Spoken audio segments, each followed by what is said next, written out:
So today I'm going to be talking about system configuration, and I'll start out by defining through some examples what system configuration is and some of the challenges that we face when we don't have the capabilities of having system configuration.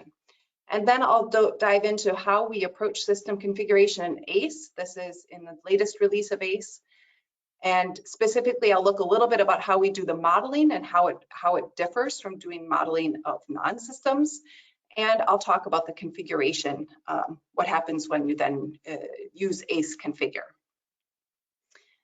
So we all know about, we're quite probably familiar with configurators for individual products. These products can be very complex and they are bounded. I can't decide when I'm running the configurator that I want to add 2 more wheels to this car, for example. It is decided at the model time how many things are what my options really are.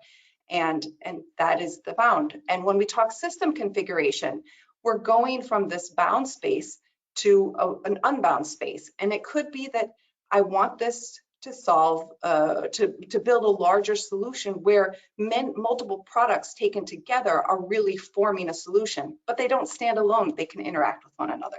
So it adds another layer of complexity into the problem space.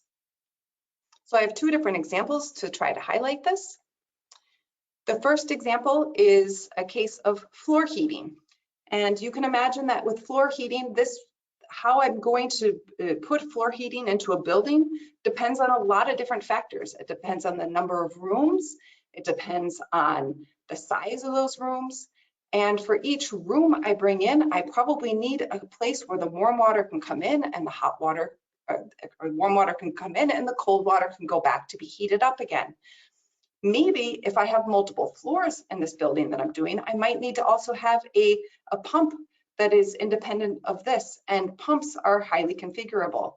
You can also see I have some different type of flooring, and depending on what type of floor I'm going to put on top, that might also vary with the configuration.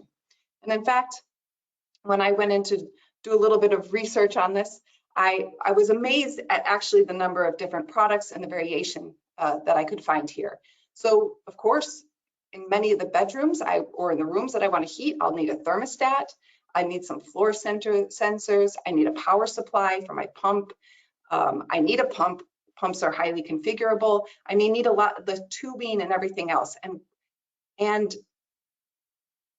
yeah, do I have to build this in a system? Well, maybe not. Maybe I could find a way, you know, with my pump being highly configurable, I could find a way to do a combination of configure to order along with a bit of a fancy configurator to help if I want to bring this to some end customers to do.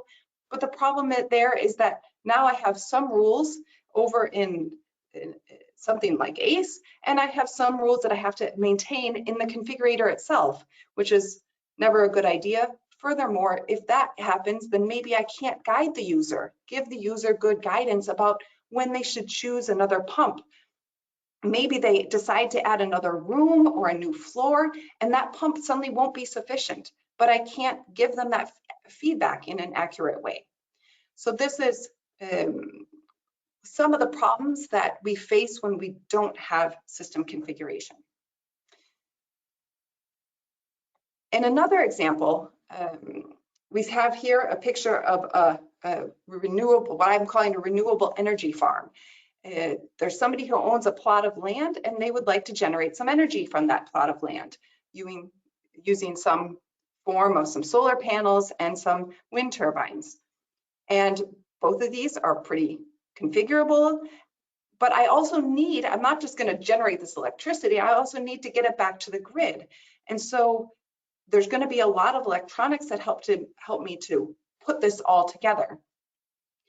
A wind turbine is a highly complex product. It needs to be configured, and this one sitting a little bit down here on this hill would be configured a little bit differently than that one sitting up there.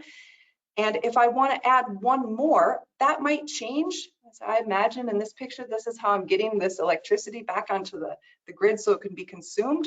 That might change what has to be in this building down here. Now today, when you want to do something like this, it's actually, we're falling from configure to order back to engineer to order, because The problem is really that, sure, I can do an individual configuration of this, but how does that influence the overall solution that has to go out there? And because it's engineered to order, it means that the sales cycle is much longer. It means that there's a higher risk of mistakes when I'm doing this. And in today's world, many of the companies who are producing this sort of equipment don't have the time for a long sales cycle. The person who would like their land to have some generate electricity and some money for themselves is going to go out and ask for an offer, and probably that is a limited time that they have to produce that offer. So if we look a little bit closer at this problem, what we can see here is that the renewable energy farm is sort of the solution that I want to build up. I have a number of turbines that I'm going to add. I have some solar panels. Depending on the number of turbines and solar panels, I'll need a different number or different configuration of a number of switch gears to help get that energy back onto the grid. And of course, I have some kind of server to monitor how everything is working. Furthermore, I have some other kind of global constraints. I will be placing this in a geographic region that has its own rules and restrictions, maybe on the height of the turbines or on the voltage that can be used there. And then the other thing that I might want to do as a property owner, I might say, you know what, I want to maximize the amount of power I'm able to get out of this. And I would certainly like to know how much power I'm going to get out of this. So there's some information either I want to use to influence what would it take to get me however much power, or I want to know the outcome of that. So those are, as I referenced, the challenge here is that this can't easily be done without a system to help guide our configuration. We end up in an engineer to order, and changes can be expensive. So what is system configuration? How are we then defining it? As I've talked about it today, it's a configuration in which the specific number of product instances are unknown at model time, but where the configuration of individual instances may have an impact on the rest of the system. So now I'm going to move into a little bit about how we model this in ACE and about how we do system level in general in ACE. And in order to talk about how we do this, I need to first let you know a few concepts which are relevant in ACE. So what I'm going to be showing you at first is about how we do a little bit of the modeling and some concepts that are important there.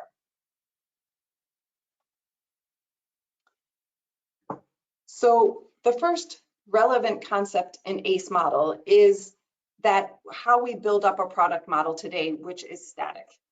And what we can do in ACE model, you add features and families, and this can help to define a car. For example, I can add what body style does it have, what type of headlights do I offer, what kind of door lock frequency are you using. But I can also build up the product model by adding submodels. So here you can see on my X0, I'm building it up by adding some mirrors to it.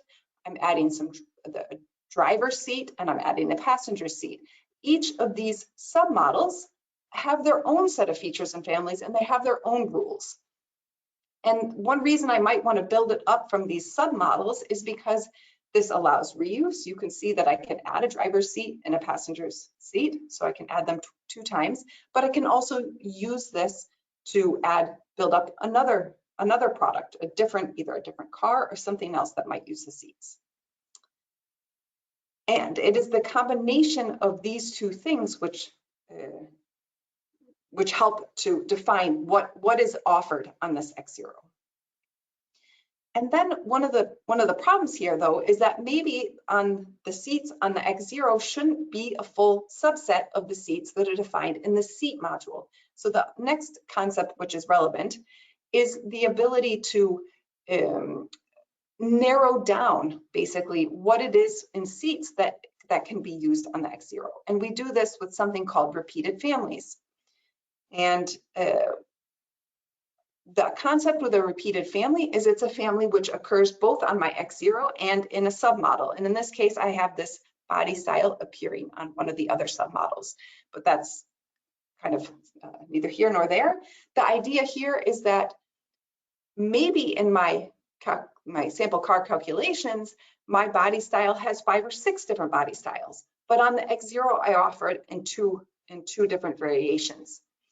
And then what happens is that it takes the intersection of these two families and it says, well, only the things which are relevant for the X0 and the rules which are relevant will be applied. And so that is the way in which we can kind of encourage a lot of reuse, but still get the exact effect that we want on the parent, on the root model. Now, let me jump back to a little bit about a slightly other example, an example I'm going to be using for when we jump into the system configuration. So we're going to be using a server example in ACE to help illustrate how this ability to do a whole system, define a system, is going to work. So we have a server at the root, and you can imagine a big room with servers or one individual server. And in order to do this, I need some power units and I need some card cages. And in those and I might have multiple card cages. I don't know until I get to the runtime, until I get into configuration. But I can also add some IO cards, some processor cards, some memory cards, and some power units. And all of these things are in the definition I'm going to show you. They're all systems, so they're all going to be defined as dynamic instances, meaning I don't know exactly how many I have when I'm modeling, but they're going to be determined at runtime. In ACE model, what this looks like is that we reuse the submodel area. And you can see here, I have card cages, and I have chosen that I want a min of 8, a min of 0, and a max of 8. This is, I mean, I don't have to put 8. I mean, maybe I need to in this example, but imagine the turbines. I could say I have a min of 0 and I have a max of 1,000 turbines if I have a big enough piece of property. And so this is essentially unbounded. We do encourage, or we do force somebody to put a max in, but that doesn't, I mean, you can put a gigantic number in. So I have the card cages and I have the power units. And then within the card cages, I've defined a relationship between the IO cards, the memory cards, the power units. You can see these relationships here. Now, we're doing this in ACE as part of the general modeling. There are some differences, as I highlight over here on the left. There are some differences. If I start to do this, I write my rules a little bit differently. There is a difference of what happens at compile time. And there's a difference in how ACE configure behaves. However, there are a lot of things which stay exactly the same or nearly the same. So from a mental model perspective, there is no change in how effectivity works. There's no change in how my defaults work, how I can set defaults. There's no change in how my views and how I can set up the relationship in the views, how that really works. And there's no change in properties. So all of these concepts which worked in a bounded model continue to work in a very similar, I mean, there are slight differences, but from a mental model perspective, there are no differences in how these work. So what I'm going to focus on now is how the differences that do exist, how those work in here. And in order to talk about the differences in rules, I need to kind of dive into what was it like for these bounded or static models. So in a static submodel, I have the ability to write a rule like this. If I have this driver's seat and the type of adjustment on there is manual, I have the ability to dive really kind of pick my way into all the families and all the features within the families. And I have the ability to do that for also the passenger seat to kind of specify the relationship between these two.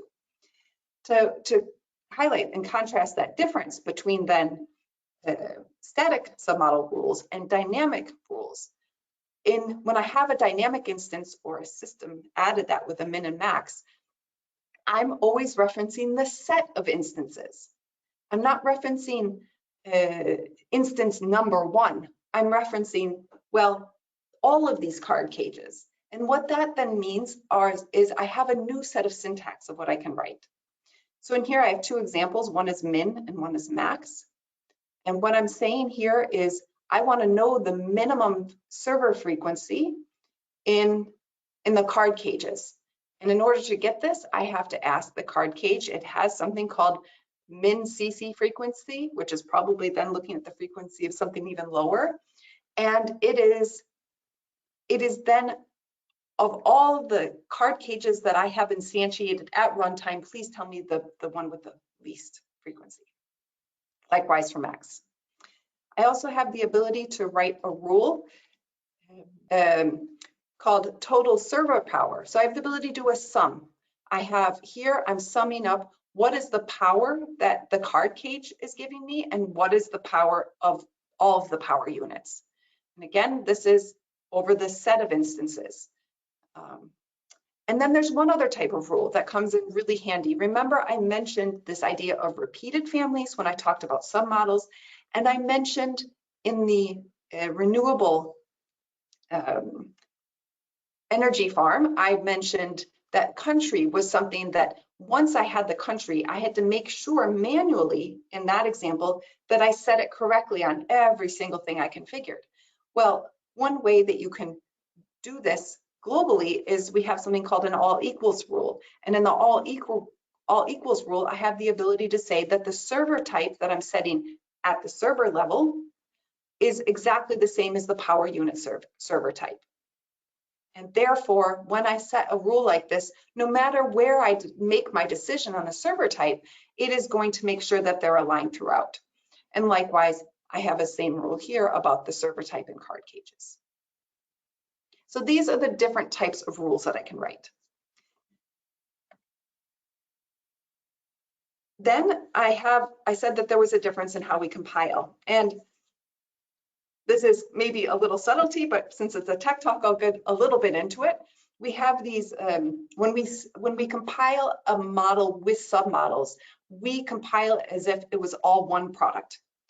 And the way I think that you can see this, we're looking at the X0, that adjustment type, which was on the seat, is appearing kind of at the root level of the X0. So when I compile it, it all collapses into one view. This is in contrast to when I compile the server. When I compile the server, what I see in my compiled model about what's available in this is that I have card cages. It's called an instance collection. It is not, I'm not getting all the families that I've defined in card cage to become part of the server. It is keeping that as it's separate. I can independently configure this, and I can ask questions about how many card cages there are. For the average end user, that compilation difference is not particularly important. And now, just to make sure that I could fit everything in on time and that everything would work elegantly, I have put in some videos about how it works in our debugger. So here I've moved into what is called the Ace Verify module, which is where when I've compiled my server model, I'm now on the server model. You can see that I have my server, my power units, and my card cages, and that I am now in the process of configuring it. Of course, this is not what we would present to an end user in this case, but for a debugging purpose, it's quite handy to have see a view like this and be able to navigate. So I'll run this video, maybe. Yeah, so here we go. So here what I'm going to show you is this all equals rule. This is the server type. I make the selection of storage on the server, and then I can navigate down to a card cage, and I can see that the selection of server is there, and that I can make a different selection, and that when I make a different selection down here, that it's able to, it's doing what we call rule propagation. It knows that in order for me to change this application of server on the card cage, then there is a relationship up to the actual server, the server type up on the server on the root level. So this is one way that we're using the same Configit technology that you see in bounded solutions to go into these system configurations. The other thing that, I mean, and maybe you would just expect that to happen, but actually that is, that's quite a bit of feat of engineering underneath there. And then the other point that you can see that I want to demonstrate in the next video is that the other power of being able to determine what I need. So the way that we sometimes talk about this is that I don't want to necessarily go and configure every single power unit I need. I might want to decide actually, and think about the renewable energy farm, I would like to produce however much energy from this farm. Please, if I put that in, can you tell me how many different turbines I might need to achieve that power level?